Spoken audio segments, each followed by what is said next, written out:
ദൈവനാമഹത്വപ്പെടുമാറാകട്ടെ. ഒരു വേർപിരിയലിന്റെയും അല്ലെങ്കിൽ ഒരു വിഭാഗീയതയുടെ ഒരു സമൂഹത്തിലാണ്, അല്ലെങ്കിൽ അങ്ങനെ ചിന്തിക്കുന്ന ഒരു കാലഘട്ടത്തിലാണ് നാം ജീവിക്കുന്നത്. പ്രത്യേകിച്ച് ഇവിടെ പല രീതിയിലുള്ള വിഭാഗീയത നമുക്ക് കാണുവാനായിട്ട് സാധിക്കുന്നു. അത് മതത്തിന്റെ പേരിലും, ജാതിയുടെ പേരിലും, വർണ്ണത്തിന്റെ പേരിലും, സമ്പത്തിന്റെ പേരിലും ഇന്ന് സമൂഹത്തിൽ കാണുന്നു.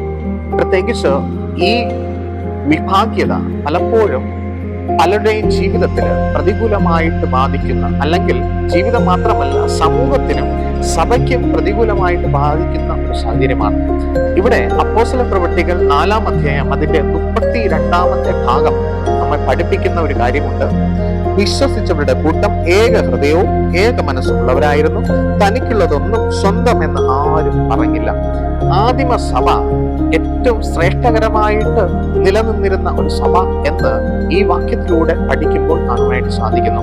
അവിടെ ഒരു വേർപിരിയലിന്റെ അല്ലെങ്കിൽ വിഭാഗ്യതയുടെ ഒരു അടയാളം പോലും കാണുവാനായിട്ട് സാധിക്കുന്നില്ല.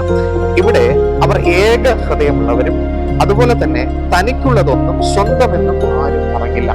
തമ്മിൽ തമ്മിൽ സഹായിക്കുവാനും തമ്മിൽ സ്നേഹിക്കുവാനുമായിട്ട് അവിടെ ആദിമ സഭ ഓരോ വ്യക്തികളെ പഠിപ്പിച്ചിരുന്നു എന്ന് അവിടെ പറയപ്പെടുന്നു.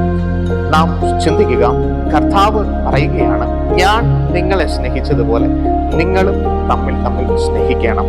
എന്തെന്നാൽ ദൈവം സ്നേഹമാകുന്നു. നാം ഒരു വിഭാഗ്യമായിട്ടുള്ള കാലഘട്ടത്തിൽ ജീവിക്കുമ്പോഴും നാം ദൈവത്തിൽ സ്നേഹമുള്ളവരായിട്ട് ഐക്യത്തോടുകൂടെ ജീവിക്കുവാൻ ദൈവം നമ്മെ സഹായിക്കട്ടെ. ആമേൻ.